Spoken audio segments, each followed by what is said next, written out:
माँ का गुस्सा। मनोज अपनी माँ से बहुत प्यार करता है। मनोज के पिता नहीं हैं।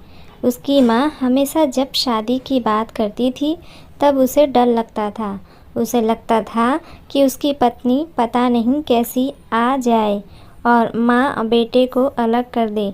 लेकिन अब मनोज अपने आप को बहुत खुशकिस्मत मानता है क्योंकि उसको सुधा मिली है। सुधा और उसकी माँ में बहुत अच्छी बनती थी। दोनों माँ बेटी की तरह रहती थी। बहू अपनी सास से बिल्कुल बेटी जैसा ही बर्ताव करती थी। बेटी की तरह रुठ जाती थी और जिद करके अपनी बात मनवा लेती थी। मनोज एक ही लौता लड़का है। मनोज के पिताजी नहीं हैं। मनोज की आर्थिक स्थिति इतनी अच्छी नहीं है, लेकिन घर में शांति और प्यार होने के कारण वह मेहनत करके अच्छे से अपना घर चला रहा है। बहू और सास की इस जोड़ी की चर्चा अब मोहल्ले रिश्तेदार में भी होने लगी है। इनकी मिसाल दी जाने लगी है, लेकिन मनोज को नहीं पता था कि ऐसा कुछ होने वाला है। शायद दुनिया वालों की नज़र लग गई थी सास और बहू की इस जोड़ी को। एक शाम अचानक मनोज की माँ मनोज को ज़ोर से चिल्लाकर कमरे से बाहर बुलाती है। मनोज आता है और पूछता है, क्या हुआ माँ, क्यों चिल्ला रही हो? मनोज की माँ बोलती है कि तेरी पत्नी को समझा ले, अब बस बहुत हो गया। मैं इतने दिन चुप रही, लेकिन अब मुझसे नहीं होता। वो हर बात में मुझसे जिद करती है। इतने में बहू भी कमरे से आकर माँ से पूछती है, क्या हुआ माँ जी, आप क्यों परेशान हैं? माँ कहती है, तू चुप कर, मुझे तुझसे बात नहीं करनी है। बहू कहती, क्या हुआ, मुझसे कुछ गलती हुई है क्या? माँ बोलती है कि तू अपना यह नाटक बंद कर और मुझे अब तेरे साथ नहीं रहना है। माँ कहती है, बेटा तुम मुझे गांव छोड़ा। मनोज बोलता है, वहाँ कौन है और वहाँ क्या करोगी? माँ कहती है, वहाँ मेरा भाई है और मज़दूरी कर लूँगी, लेकिन अब इसके साथ नहीं रहूँगी। अब मुझे बची हुई ज़िंदगी वहीं गुजारनी है। बहू बोलती है, माँ जी आप कैसी बात कर रही हैं? हमारे होते हुए हमसे कुछ गलती हो गई है तो बताएं। माँ बोलती है, तू तो मुझसे बात मत कर, तेरी माँ मैं नहीं हूँ। तेरी माँ वो है जिसने तुझे जन्म दिया पर तुझे कुछ सिखा नहीं पाई। बहू को थोड़ा बुरा लगा। माँ जी आप क्या कुछ भी बोल रही हैं? आपकी तबीयत ठीक है? बेटा बोलता है, माँ तुम आराम करो, हम शाम को बात करेंगे। माँ एकदम जिद पर अड़ जाती है, मुझे अभी गांव छोड़कर आ, अब मुझे यहाँ नहीं रहना। मनोज और उसकी पत्नी को कुछ समझ नहीं आता, लेकिन माँ जिद पर अड़ी रहती है तो मनोज को उनकी बात मानना पड़ती है और उन्हें गांव छोड़कर आना पड़ता है। घर आकर फिर वो अपनी पत्नी से बात करता है और उसे पूछता है कि तुमने उन्हें कुछ कहा क्या जो माँ जी इतनी बिगड़ी गई? पत्नी बोलती है, इस उम्र में अक्सर यह होता, चिड़चिड़ापन आ जाता है।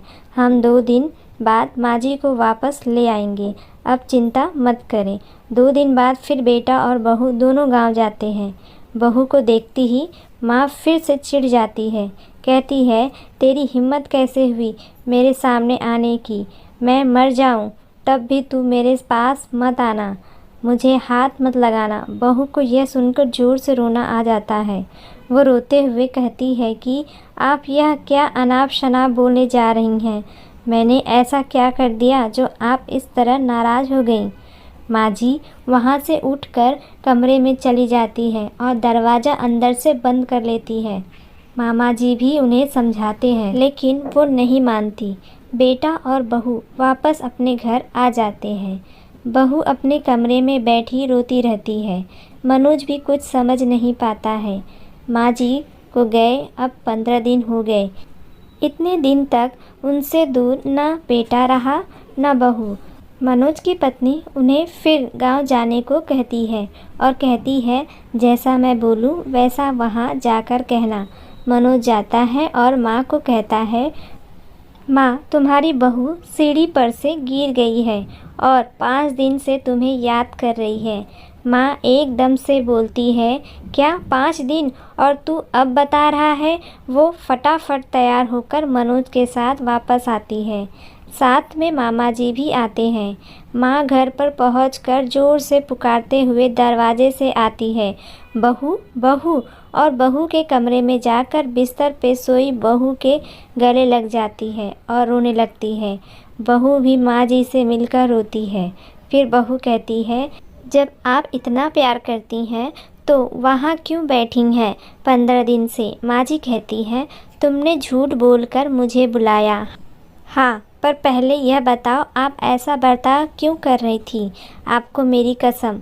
माँ जी बहू के फिर गले लगती है और कहती है, बेटा उस दिन जब मैं मंदिर से आई तो मैंने तुम्हारी और मनोज की बातें सुन ली। तुम बोल रही थी कि अभी हम बच्चा नहीं कर सकते क्योंकि उसकी ठीक से परवरिश नहीं कर पाएंगे। मैं तुम दोनों पर बोझ बन गई। मेरी वजह से तुम ना जाने कितनी चीज़ों से समझौता कर रहे हैं। इसीलिए मैंने यह नाटक किया ताकि तुम दोनों यहाँ रहो और अपनी ज़िंदगी और अपने सपने और अपने बच्चे को इस दुनिया में ला सको। मैं अब कितनी दिन रहूँगी। बहू और मनोज दोनों भी माँ जी की बात सुनकर रोने लगे। बहू बोलती है, अगर आप दोबारा ऐसे करेंगी तो हम कभी अपना बच्चा नहीं करेंगे। मनोज कहता है, माँ अब तुम भी यही रहोगी और दादी भी बनोगी। हम साथ रहेंगे तो सब अच्छा होगा। फिर माँ जी वहीं अपने बेटा और बहू के साथ फिर रहने लगी। मनोज और सुधा उनका ख्याल रखते हैं। धीरे धीरे मनोज के काम में तरक्की हो रही है। अब माँ जी की दादी बनने की तमन्ना भी जल्द ही पूरी हो जाएगी। प्रेम हो तो सब मुश्किलों का हल निकल जाता है।